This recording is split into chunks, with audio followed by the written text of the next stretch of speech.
May I come in?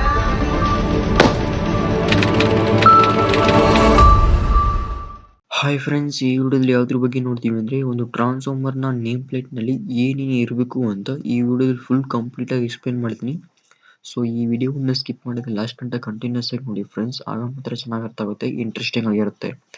So ಅದಕ್ಕಿಂತ ಮುಂಚೆ ಈ ವಿಡಿಯೋಗೆ ಒಂದು ಲೈಕ್ ಕೊಡಿ ಫ್ರೆಂಡ್ಸ್. ಹಾಗೂ ನೀವು ನಮ್ಮ ಚಾನಲ್ನಲ್ಲಿ ಫಸ್ಟ್ ಟೈಮ್ ವಿಡಿಯೋ ನೋಡ್ತಾ ಇದ್ರೆ ಈ ವಿಡಿಯೋ ಕೆಳಗಿರುವ ಸಬ್ಸ್ಕ್ರೈಬ್ ಬಟನ್ ಕ್ಲಿಕ್ ಮಾಡಿ, ಹಾಗೆ ಪಕ್ಕದಲ್ಲಿರುವ ಬೆಲ್ ಐಕಾನ್ ಅನ್ನು ಪ್ರೆಸ್ ಮಾಡಿಕೊಂಡು ಮೇಲ್ಗಡೆ ಆಲ್ ಅಂತ ಮೆನ್ಷನ್ ಮಾಡ್ಕೊಳ್ಳಿ. ಈ ರೀತಿ ಮಾಡಿದ್ರೆ ನಾವು ಮುಂದೆ ಅಪ್ಲೋಡ್ ಮಾಡುವ ವಿಡಿಯೋ ನೋಟಿಫಿಕೇಶನ್ ನಿಮ್ಮ ಮೊಬೈಲ್ ಹಾಗೂ ಡೆಸ್ಕ್ಟಾಪ್ಗೆ ಬರುತ್ತೆ.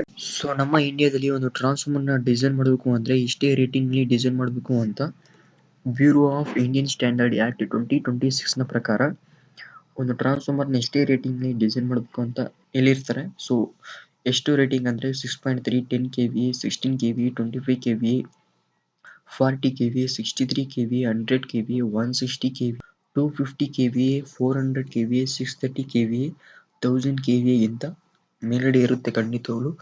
ಸೊ ಫಾರ್ ಎಕ್ಸಾಂಪಲ್ 1500 KVA ಗಂಟ ಇರುತ್ತೆ.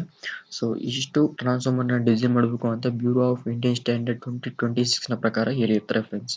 ಇಷ್ಟೇ ರೇಟಿಂಗ್ಲಿ ಅವ್ರು ಡಿಸೈನ್ ಮಾಡಬೇಕು. ಸೊ ಇವಾಗ ಒಂದು ನೇಮ್ ಪ್ಲೇಟ್ನಲ್ಲಿ ಏನೇನು ಇರುತ್ತೆ ಅಂತ ನೋಡೋಣ ಫ್ರೆಂಡ್ಸ್. ಏನೇನು ಇರಬೇಕು ಅಂತ, ಏನೇನು ಇರುತ್ತೆ ಅಂತಿಲ್ಲ, ಏನೇನು ಇರಬೇಕು, ಇಂಪಾರ್ಟೆಂಟಾಗಿ ಏನೇನು ಇರಬೇಕು ಅಂತ ನೋಡೋಣ. ಸೊ ಒಂದು ನೇಮ್ ಪ್ಲೇಟ್ ಅಂತ ಇದ್ದರೆ ಯಾವ ಟೈಪ್ ಆಫ್ ಟ್ರಾನ್ಸ್ಫಾರ್ಮರ್ ಅಂತ ಹೇಳಿರಬೇಕು. ಫಾರ್ ಎಕ್ಸಾಂಪಲ್ ಪವರ್ ಟ್ರಾನ್ಸ್ಫಾರ್ಮರ, ಆಟೋ ಟ್ರಾನ್ಸ್ಫಾರ್ಮರ, ಅಥವಾ ಬೂಸ್ಟರ್ ಟ್ರಾನ್ಸ್ಫಾರ್ಮರ್ ಅಂತ.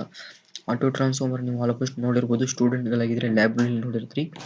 ಸೊ ಎಲೆಕ್ಟ್ರಿಷಿಯನ್ಸ್ ಆಗಿದ್ದರೆ ಸಬ್ಸ್ಟೇಷನಲ್ಲಿ ಯೂಸ್ ಮಾಡಿದ್ರೆ ಅನ್ಕೊಂಡಿರ್ತೀನಿ. ಸೊ ಅದು ಬಿಟ್ಟರೆ ಪವರ್ ಟ್ರಾನ್ಸ್ಫಾರ್ಮರ್, ಟ್ರಾನ್ಸ್ಮಿಷನ್ ಸಬ್ಸ್ಟೇಷನ್ಗಳಲ್ಲಿ ಯೂಸ್ ಮಾಡ್ತಾರೆ ಫ್ರೆಂಡ್ಸ್ ಪವರ್ ಟ್ರಾನ್ಸ್ಫಾರ್ಮರ್ನ. ಸೊ ನೆಕ್ಸ್ಟ್ ಒಂದು ಬಂದು ಇಯರ್ ಆಫ್ ಮ್ಯಾನುಫ್ಯಾಕ್ಚರಿಂಗ್ ಇರಬೇಕು ಫ್ರೆಂಡ್ಸ್. ನೋಡಿ ಇಲ್ಲಿ ಐತೆ 2010 ಇದು year of manufacturing and number of phases 3 phase single phase ಅಂತ ಇರಬೇಕು ಫ್ರೆಂಡ್ಸ್. ಸೊ ಇದು 3 phase transformer. Next rated KVA. So ಎಷ್ಟು KVA ಇರಬೇಕು ಅಂತ.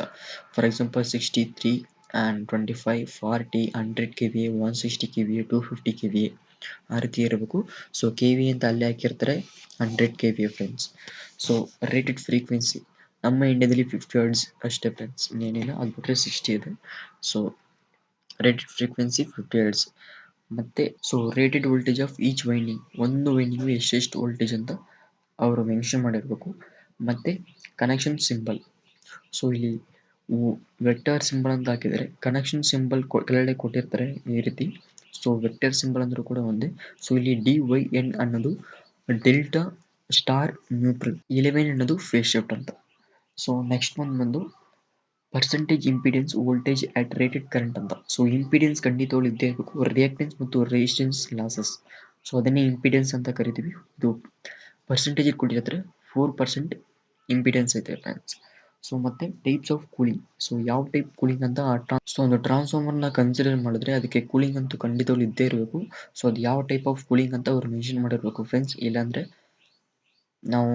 ನಮಗೆ ಗೊತ್ತಾಗಲ್ಲ ಇದು ಯಾವ ಟೈಪ್ ಆಫ್ ಟ್ರಾನ್ಸ್ಫಾರ್ಮರ್, ಯಾವ ಟೈಪ್ ಆಫ್ ಕೂಲಿಂಗ್ ಅಂತ ಗೊತ್ತಾಗಲ್ಲ. ಸೊ ಇದು ಬಂದು ONAN ಅಂತ, ಆಯಿಲ್ ನ್ಯಾಚುರಲ್, ಏರ್ ನ್ಯಾಚುರಲ್ ಅಂತ ಫ್ರೆಂಡ್ಸ್. ಸೊ ನೆಕ್ಸ್ಟ್ ಒಂದು ಬಂದು mass and value of insulation oil. So ಎಷ್ಟು ವೆಯ್ಟ್ ಅಂತ, ಆಯಿಲ್ ವೆಯ್ಟ್ ಮತ್ತು transformer tank weight, total weight ಎಲ್ಲ ಕೊಟ್ಟಿರಬೇಕು ಫ್ರೆಂಡ್ಸ್. ಸೊ ವೆಯ್ಟ್ ಬಂದು KGಲಿ ಕೊಟ್ಟಿದ್ರೆ ಇದು 112 kg. ಮತ್ತು ಸೊ ಟೋಟಲ್ ವೆಯ್ಟ್ ಬಂದು 600 ಕೊಟ್ಟಿದ್ದಾರೆ ವಿತ್ KGಲಿ. ಸೊ ಇಷ್ಟೇ ಫ್ರೆಂಡ್ಸ್ ಇರಬೇಕು. ವಿತ್ ಕನೆಕ್ಷನ್ ಸಿಂಬಲ್ ಇರಬೇಕು. ಇಲ್ಲಿ ಕನೆಕ್ಷನ್ ಸಿಂಬಲ್ ಸಿಂಪಲ್ ಆಗಿ ಕೊಟ್ಟಿದ್ದಾರೆ. Low voltage with neutral A2, B2, C2 ಅಂತ. High voltage A8, B8, C8. So ಇದು 100 KVA ಟ್ರಾನ್ಸ್ಫಾರ್ಮರ್ ಇದ್ರೆ, ಸೊ ಇದು ಬಂದು ಒಂದು 100 KVA ಟ್ರಾನ್ಸ್ಫಾರ್ಮರ್ ಇರೋದ್ರಿಂದ ಒಂದು step down transformer 11 KV power supply ಕೊಟ್ಟರೆ 230 phase to neutral, phase to phase 440 convert ಮಾಡಿ ಕೊಡುವಂಥ ಟ್ರಾನ್ಸ್ಫಾರ್ಮರ್. ಸೊ ಇಲ್ಲಿ ಟ್ರಾನ್ಸ್ಫಾರ್ಮರ್ ಟೈಪ್ ಕೊಟ್ಟಿದ್ರೆ IDB 111 ಅಂತ. ಸೊ ಒಂದು ಟ್ರಾನ್ಸ್ಫಾರ್ಮರ್ ನೇಮ್ ಪ್ಲೇಟ್ನಲ್ಲಿ ಇಷ್ಟು ಕಾಮನ್ ಆಗಿರಬೇಕು ಫ್ರೆಂಡ್ಸ್. ಸೊ ಒಂದು ಟ್ರಾನ್ಸ್ಫಾರ್ಮರ್ನ ನೇಮ್ ಪ್ಲೇಟ್ನಲ್ಲಿ ಇಷ್ಟು ಮೇಯ್ನ್ ಆಗಿರಬೇಕು ಫ್ರೆಂಡ್ಸ್. ಒಂದು ನೇಮ್ ಪ್ಲೇಟ್ ಅಂತಿದ್ರೆ ಖಂಡಿತವಾಗ್ಲೂ ಈ ರೀತಿಯಾದ ಮೆನ್ಷನ್ ಮಾಡಿರಬೇಕು, ಈ ರೀತಿ ಪಾರ್ಟ್ಗಳನ್ನ ಮೆನ್ಷನ್ ಮಾಡಿರಬೇಕು ಫ್ರೆಂಡ್ಸ್. ಸೊ ನೆಕ್ಸ್ಟ್ ವಿಡಿಯೋದಲ್ಲಿ ಒಂದು ಪವರ್ ಟ್ರಾನ್ಸ್ಫಾರ್ಮರ್ನ ನೇಮ್ ಪ್ಲೇಟ್ ಡೀಟೇಲ್ನ ಫುಲ್ ಕಂಪ್ಲೀಟಾಗಿ ಎಕ್ಸ್ಪ್ಲೇನ್ ಮಾಡ್ತೀನಿ. ಸೊ ಆ ವಿಡಿಯೋ ನೋಡಬೇಕು ಅಂದರೆ ಈ ವಿಡಿಯೋ ಕೆಳಗಿರೋ ಸಬ್ಸ್ಕ್ರೈಬ್ ಬಟನ್ ಕ್ಲಿಕ್ ಮಾಡಿ, ಹಾಗೆ ಪಕ್ಕದಲ್ಲಿರೋ ಬೆಲ್ ಐಕಾನ್ ಅನ್ನು ಪ್ರೆಸ್ ಮಾಡ್ಕೊಳ್ಳಿ ಫ್ರೆಂಡ್ಸ್.